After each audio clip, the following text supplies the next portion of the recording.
And we didn't want to step on the local elections because those were important. So we waited until the Saturday after the local elections to make the announcement. At that announcement thing, three main issues, and all this is on our website, you can check dates and everything. One was term limits. That was something I heard from a lot of people. And my thought was, everybody's going to say, I'm not a career politician, you know, I'm for term limits. But my thing is, prove you're not a career politician. Tell me how many years you're going to serve. That takes care of the problem. So we came out and said 3 years, no matter how beloved I am by the peasants. The second thing we said was pensions. We had some conversations within our group about whether or not, you know, we should do no pensions or carrot and stick approach.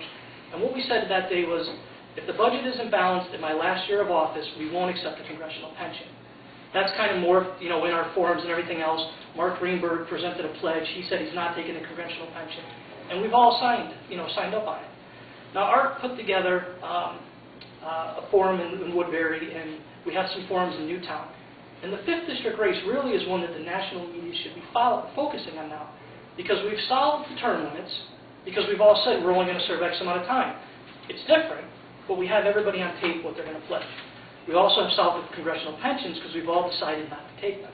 So the 5th District in Connecticut, we've got great candidates, we've got terrific people, and now with the grassroots, you know, I mean, the grassroots is really, you know, what's going to make the difference in this election. So I appreciate all you people. I know there's not a lot of great, you know, you're not getting anything out of this. You know, you're doing this, you're taking time away from your families, and I appreciate it. Would you have voted for TARP or any of the stimulus package? Absolutely not. I believe I was in Bethel. I spend a lot of time walking towns. That's what I do. And I don't believe in too big to fail because, again, if you break down, you know, what they pay per employee, you know, a lot of businesses I've talked to and said, well, why am I not too big to fail? You know, General Motors has tens of thousands of employees, and all these other companies have, you know, tens of thousands of employees. But why are they more important than the pizza place who has 15 employees, you know, or the gardening place who's got 20 employees? And the best thing that I saw was a coffee shop in Bethel. Now, it wasn't a place that you're going to find a lot of conservatives with a lot of the stuff hanging on the walls. But there was a sign there, and it gave the math, how much money the car company got divided by how many employees. And if I remember, I think it was either 16,000 or 160,000. I've actually got it on my phone. I'll show you later. But it was some number per employee. So then it said whatever coffee shop it was times 8 employees, and it gave you the total, and it said, where's my money? So I think by making companies too big to fail, bailing them out, we create a scenario where we're going to make companies try to get to that level, and companies need to either thrive or fail on their own merits. Thank you. Do you believe energy independence is compatible with free trade? Yes, I do. Free trade is, I believe in competition. I'm a business person, I believe in competition. As far as energy, what we need to do is, again, I guess coming from a business background, I think of everything in business. And we need to address problems in the order of importance. As far as energy, we need to do everything that's possible. You know, in the short term, we need to drill. In the long term, we need to create some magic fairy dust that's going to make our cars run. But until we get to that point, we need to drill, we need to look at nuclear, we need to look at any option that we can for fuel.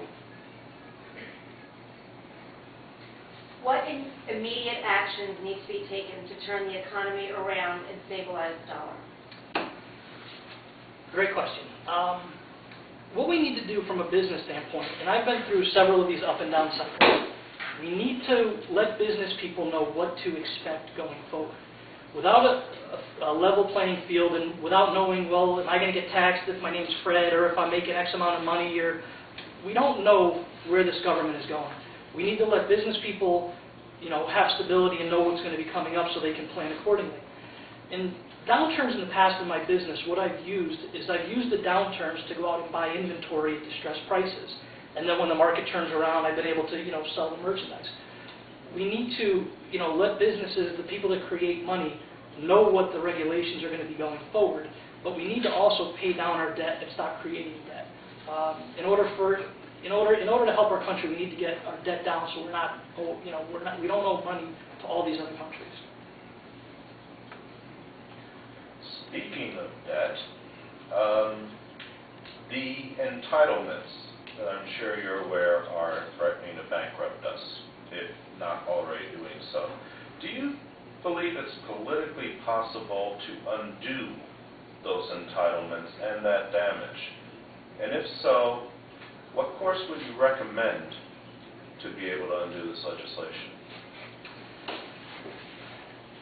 It's actually interesting.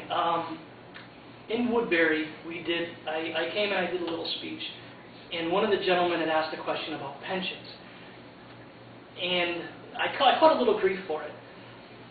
What I think we need to do with Social Security is the people that are on it, I'm a business person, and as a business person, you need to keep your commitments and the contracts with the people you did business with.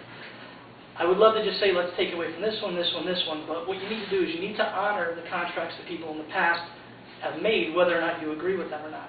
So as far as the current Social Security, we could tweak it, we can make adjustments, but going forward, we need to look at a different system. 401ks, we need to take care of the people that are in there, but we just can't change the rules on the fly for the people that are already doing it. And the gentleman in Woodbury was talking about pensions regarding the state and the workers getting the state. And when I said we need to keep those, the pensions that were already done, even though we don't agree with them, we need to keep those the way they are. But going forward, maybe we could look at a 401k or savings or something for the new people. We'll deal with, the mess that we have, with Social Security. We can maybe increase some of the age or make it on a sliding scale. But we need to fix the problem going forward. You always need to stop the bleeding on this stuff. So, we need to create a better system going forward rather than just hoping and praying. I mean, in business, hoping doesn't solve things. Okay, well, there's one big question about all that no one has actually asked yet. And that is that if you're going to grandfather in the people who have already been paying, what is the cutoff point at which, at one point in a person's life, let's say I'm 45, I have a certain amount already paid in, would 45 be the cutoff point?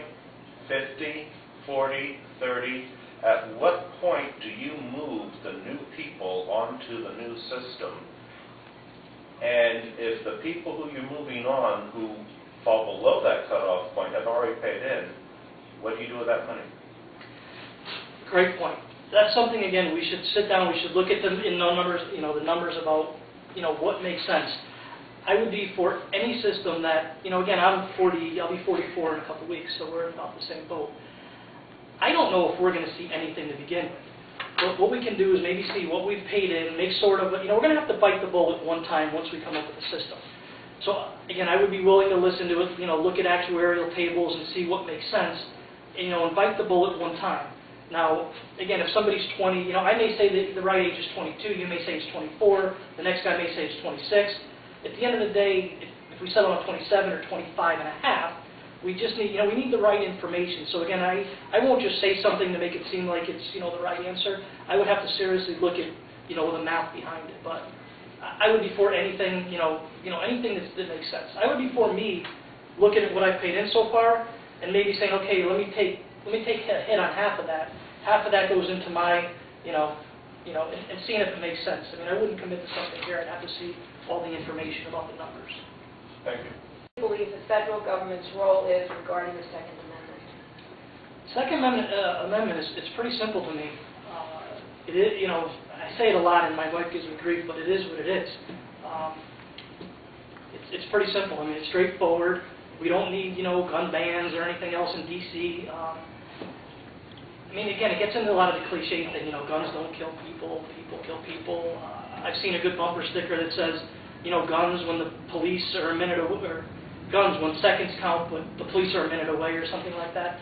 It's pretty simple to me. It is what it is on its face.